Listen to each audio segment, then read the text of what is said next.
Hello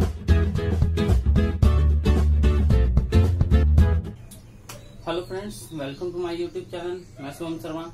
आज आपके लिए पॉलिनोमियल्स की वीडियो लेके आया हूँ। पॉलिनोमियल्स जो क्लास 10 से है। बहुत लोग कमेंट में पास कर रहे थे कि 11th की या 12th की वीडियो कब लाऊंगा मैं। तो मैं बता दूं पहले कि अगर 11th की वीडियो या 12th की वीडियो के लिए जो भी क्वेश्चन मैं सॉल्व करूंगा तो उसमें मुझे कहीं ना कहीं हो सकता है 10th के कुछ क्वेश्चन का जरूरत पड़े। तो इसलिए मैं क्या कर रहा हूँ, 10th के उन टॉपिकों को पहले सॉल्व कर रहा हूँ जो हो सके तो आगे 11th या 12th में आपको काम आएगा, ताकि मैं जब उस वक्त 12th या 11th की वीडियो बताऊं तो आपको मैं बात के लिए बता सकता हूँ कि भाई ये इस वीडियो में मेरा पिछले का सॉल्यूशन दिया हुआ है। तो इसलिए पहले कुछ दिन आप लोग वेट कीजिए, मैं 10th की कुछ टॉपिक क्लियर कर लूं, उसके बाद मैं 11th या 12th की वीडियो को डालूंगा। तो आज पॉलिनोमियल पे बात करेंगे। तो पॉलिनोमियल जैसा कि पॉलिनोमियल क्लास 10th का ही चैप्टर है, जिसमें पॉलिनोमियल में क्या होता है ना, पॉलिनोमियल का हिंदी जो हिंदी मीडियम से पढ़े हैं तो उनको बता दूं, पॉलिनोमियल का हिंदी होता है बहुपद। बहुपद जैसे कि नाम से समझ में आता है, बहु का मतलब होता है बहुत और पद का मतलब होता है संख्या, पार्ट बाय पार्ट जो बटा होता है। पॉलिनोमियल में भी वही काम है कि पॉलिनोमियल का जो फंक्शन होता है वो होता है ax² प्लस bx और प्लस c। अब जैसे ही ax² plus bx plus c रहा तो इसमें क्या कहते हैं, जो पॉलिनोमियल होता है वो जरूरी नहीं है कि स्क्वायर से हो, क्योंकि स्क्वायर में हमेशा जो होता है वो क्वाड्रेटिक इक्वेशन आता है। 10th के एक चैप्टर में ये भी आ जाएगा। जैसे अभी हम लोग पॉलिनोमियल पढ़ रहे हैं तो आप लोगों के बुक में दिया हुआ होगा क्वाड्रेटिक इक्वेशन का एक अलग सा चैप्टर दिया होगा। तो क्वाड्रेटिक इक्वेशन वाले में क्या होता है, उसमें ax² से ही टर्म चल सकता है, क्योंकि क्वाड से ही इक्वेशन बनता जो है वो क्वाड्रेटिक में स्क्वायर ही बन सकता है, उससे ज्यादा नहीं होगा। क्योंकि क्वाड्रेटिक मतलब होता है जिसपे पावर 2 हो, क्यूबिक मतलब हो जाएगा जिसपे पावर 3 हो, और बाय क्वाड्रेटिक मतलब होता है जिसपे पावर 4 हो। और नॉर्मल अगर बहुपद का बात किया जाए तो इसमें हो सकता है कि यहाँ पे ax पे पावर n हो जाए, प्लस bx पे पावर n-1 हो जाए, प्लस cx पे पावर n-2 हो जाए। मतलब ये टर्म तब तक माइनस होते चले जाएगा जब तक यहाँ पे c कांस्टेंट या फिर k कांस्टेंट ना हो जाए। ठीक है, तो अब यहाँ पे हम लोग जान रहे हैं बहुपद में अभी जो आप लोग को 10th में दिया हुआ रहेगा वो इक्वेशन आपको इस फंक्शन पे दिया रहेगा। तो इस फंक्शन पे बनाने के लिए देख लीजिए, इसका बेसिक हम पहले बता देते हैं कि इसमें a को जो कहते हैं हम लोग कहते हैं कोफिशिएंट ऑफ x²। b जो हो जाएगा वो मेरा हो जाएगा कोफिशिएंट ऑफ x, और c जो हो जाएगा वो हो जाएगा मेरा कांस्टेंट टर्म।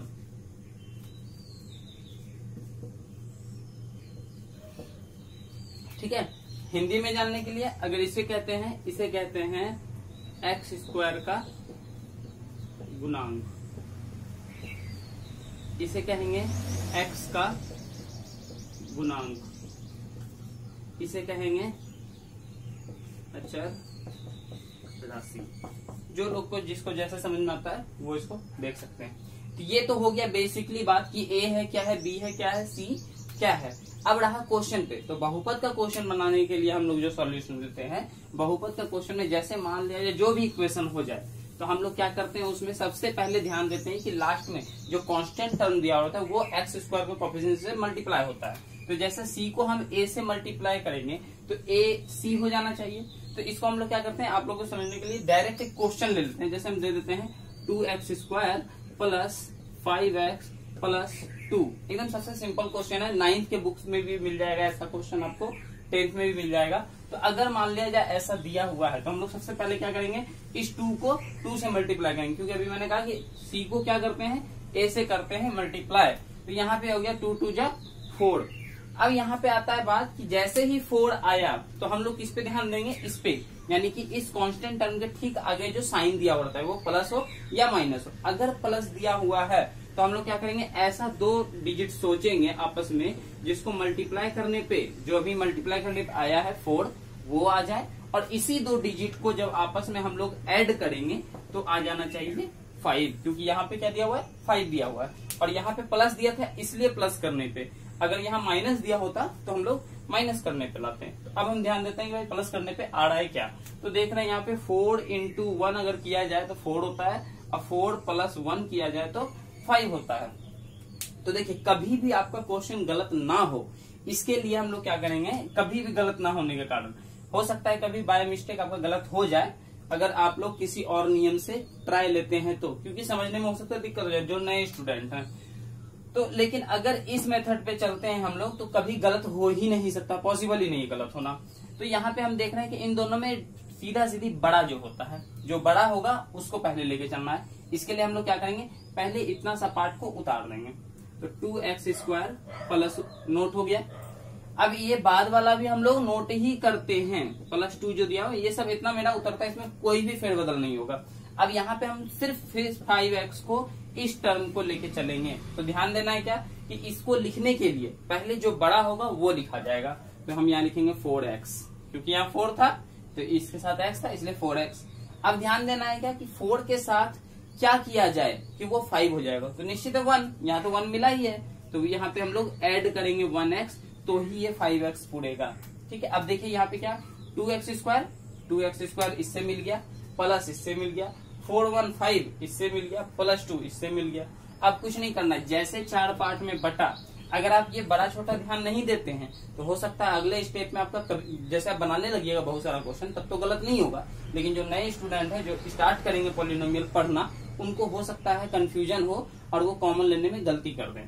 तो ऐसे अगर लीजिएगा तो कभी गलत होगा ही नहीं। इसमें छोटा सा पहचानने का तरीका मिल जाएगा आपको, क्योंकि अब देखिए यहाँ पे जैसे हम देख रहे हैं 4 पार्ट में बटा, तो क्या करेंगे पहले 2 पार्ट से कॉमन लेंगे। तो यहाँ देख रहे हैं कॉमन क्या हो रहा है, कॉमन मीन्स कि जो दोनों में मिलता हो।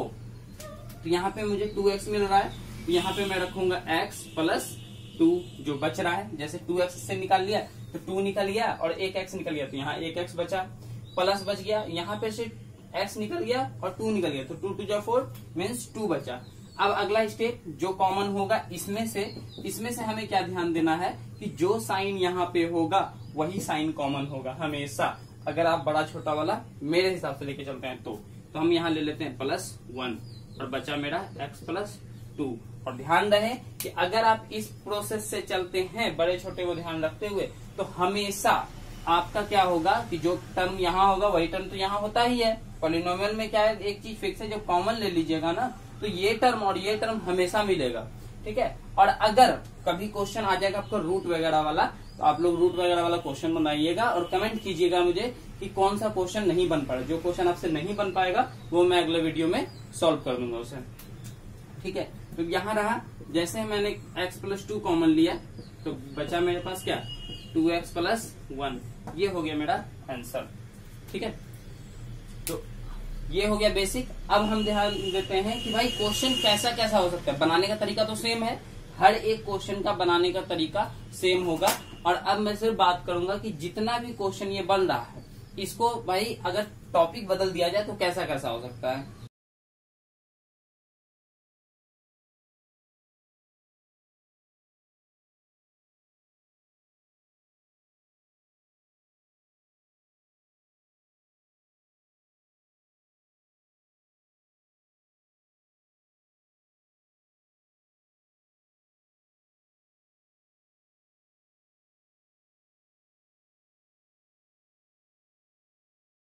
चलिए तो देखते हैं। अब यहाँ पे क्या बात हो गया कि जितना भी टॉपिक है पॉलिनोमियल का कैसा कैसा क्वेश्चन आ सकता है, कैसा क्वेश्चन मतलब इसके अलावा क्वेश्चन होता ही नहीं है।